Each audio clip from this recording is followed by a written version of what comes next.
El Señor esté con vosotros.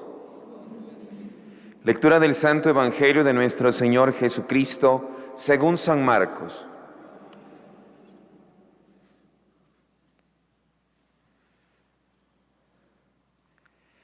En aquel tiempo, Jesús llamó a los 12 y los fue enviando de dos en dos, dándoles autoridad sobre los espíritus inmundos. Les encargó que llevaran para el camino un bastón y nada más, pero ni pan, ni alforja, ni dinero suelto en la faja, que llevasen sandalias, pero no una túnica de repuesto. Y decía: quédense en la casa donde entren hasta que se vayan de aquel sitio. Y si un lugar no los recibe ni los escucha, al marcharse sacudan el polvo de sus pies en testimonio contra ellos. Ellos salieron a predicar la conversión, echaban muchos demonios, ungían con aceites a muchos enfermos y los curaban. Palabra del Señor.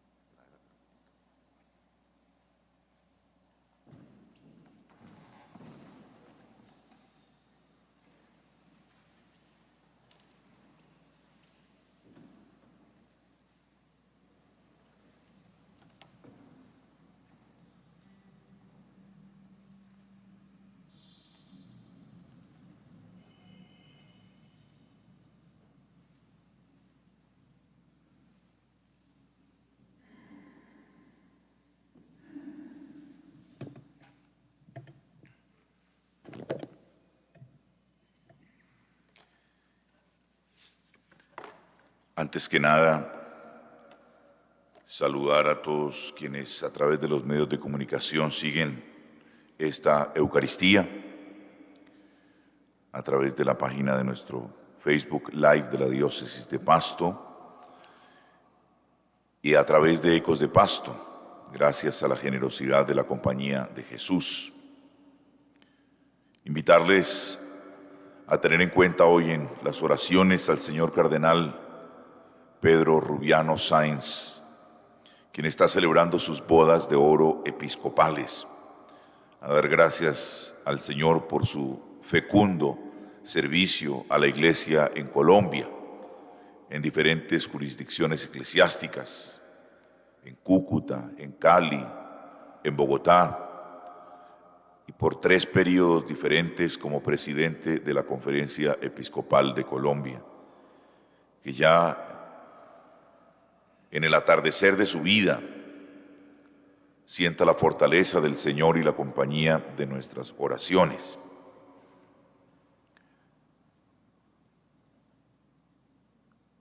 El escenario que vemos hoy en el Evangelio es interesante porque es el escenario de un Jesús que acaba de ser rechazado por sus paisanos, pero que no se deja atrapar por el sentimiento del fracaso o de la frustración, sino que continúa independientemente de todo eso su actividad misionera. Jesús retoma su misión recorriendo las poblaciones aledañas a su tierra, sigue enseñando, predicando, pero además sigue convocando a hombres y mujeres que le acompañen en esa su misión.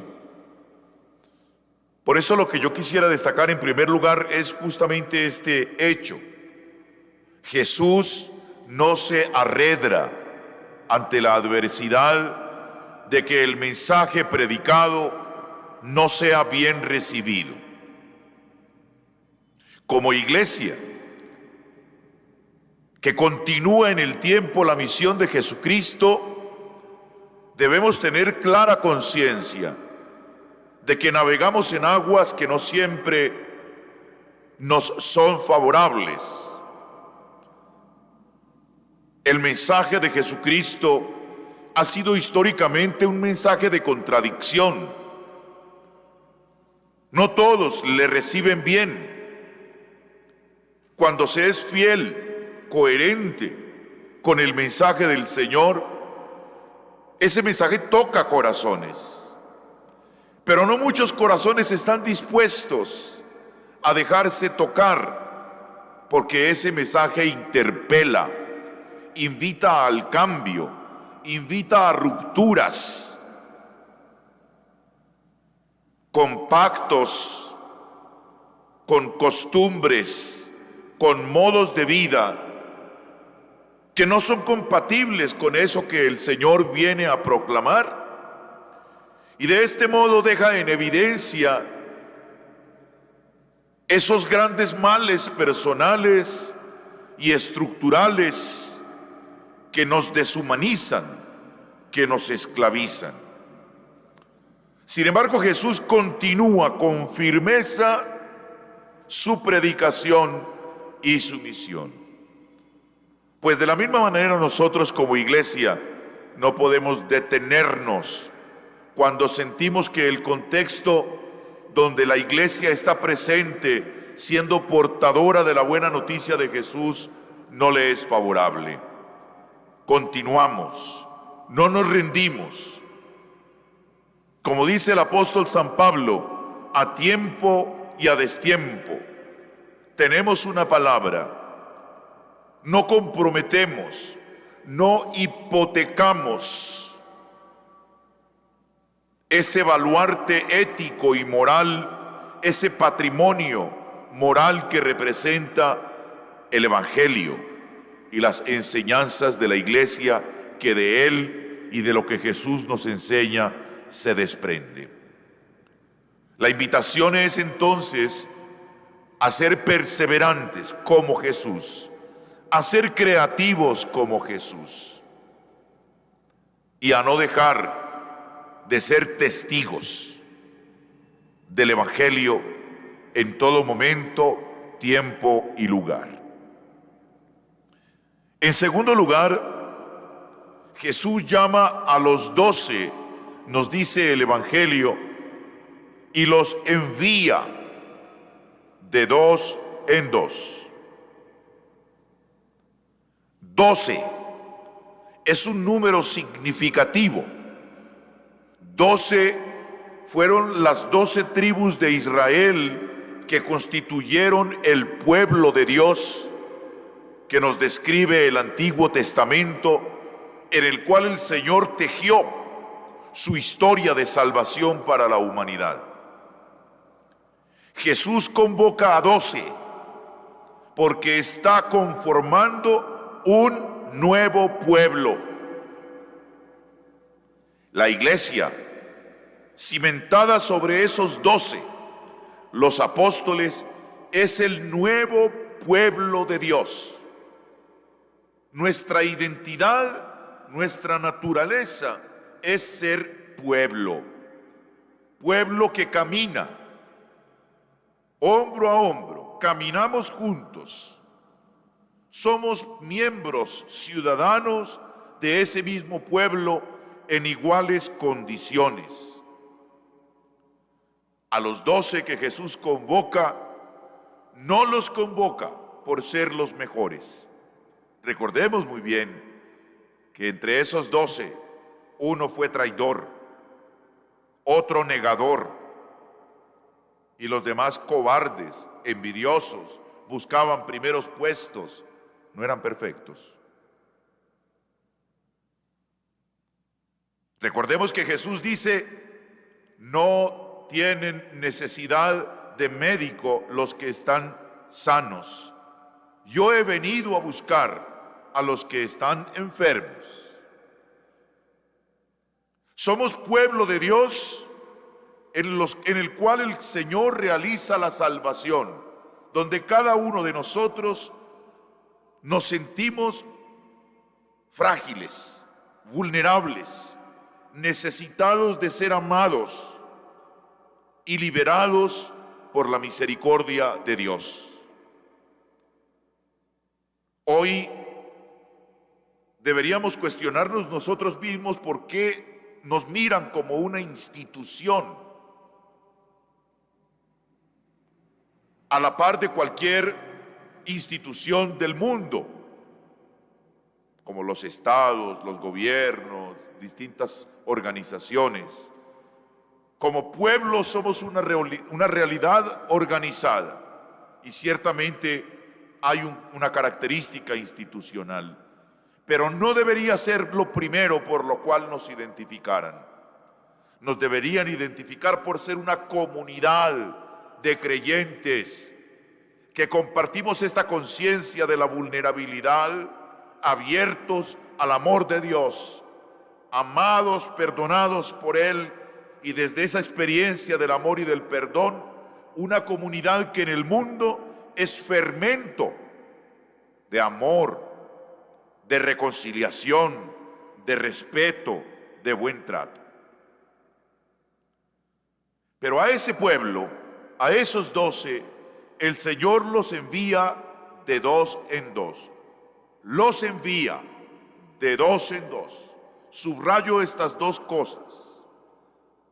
Decía en la exhortación sobre el anuncio del Evangelio, Evangelii Nunciandi, el Papa San Pablo VI, que la Iglesia es por naturaleza misionera, que ella existe para evangelizar, que ese es su gozo más profundo.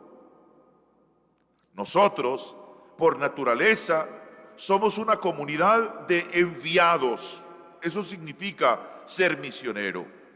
Nuestra presencia en el mundo es intencional, tiene un propósito. No podemos ser creyentes anónimos que pasan inocuos por el mundo, su existencia se fue y no dejamos ningún impacto en el mundo. Hay un propósito, hay un envío, hay un encargo del que debemos sentirnos responsables. Ahora bien, Jesús no nos envía solos, de dos en dos. Eso significa que la experiencia misionera de la iglesia es una experiencia eclesial, comunitaria. Somos todos, como hermanos, hijos e hijas de Dios, bautizados, creyentes, quienes evangelizamos con el testimonio primero de ser una comunidad comprometida, coherente, que hace presente en sus relaciones los principios, los valores y las enseñanzas de Jesucristo. De nosotros deberían decir lo que decían de las primeras comunidades cristianas: miren cómo se aman. Pero somos enviados de dos en dos con poder para predicar y expulsar demonios. Y esto es muy bueno comprenderlo bien. Participamos del poder de Jesús. San Pablo, con la figura del cuerpo, dice que nosotros somos el cuerpo de Cristo. Él es la cabeza. Unidos a Él, con su autoridad y su poder, llevamos la gracia de la salvación a la humanidad. No actuamos desde nuestros talentos nada más, desde nuestras cualidades, sino confiados con el poder del Espíritu de Dios que acompaña a la comunidad creyente. Pero ese poder no es para la vanagloria, para el orgullo, para la manipulación, para el autoritarismo, sino para un servicio de salvación desde la predicación y lo que el Evangelio llama expulsar demonios. Es decir, la predicación, la palabra y el testimonio que habla de un mensaje. Somos una misión. Somos un mensaje para el mundo. Nuestras palabras y nuestras acciones deben hablarles al mundo de Dios. Pero al mismo tiempo, estamos llamados a expulsar demonios. Ojo, no nos vamos a volver exorcistas por toda parte, viendo al diablo por toda parte. Significa que con nuestra caridad, nuestro compromiso en la vida diaria, en los males y sufrimientos del mundo, somos una presencia que ayuda, que sana, que levanta, que libera a la humanidad de los males. Si por algo se caracteriza la iglesia, es por ser una iglesia de caridad. Es una iglesia que no es insensible a los sufrimientos de la humanidad. Somos el rostro amable y cercano de un Dios que tiende la mano al que está encadenado por los males del pecado, por los males de la injusticia, por el mal del hambre, de la enfermedad, del duelo y de tantos otros sufrimientos.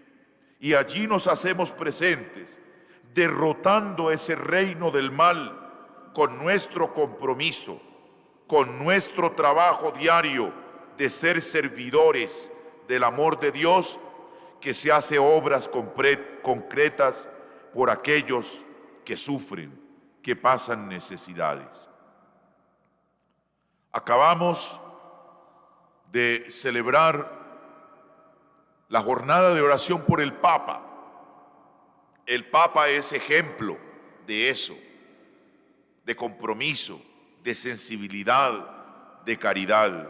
Dejémonos contagiar por esa cercanía, esa ternura, ese compromiso, ese no dejar que todo pase, no dejar en el camino los dolores que encontramos como si no los viéramos, sino detenernos para tener una palabra, un gesto oportuno a quien lo necesita.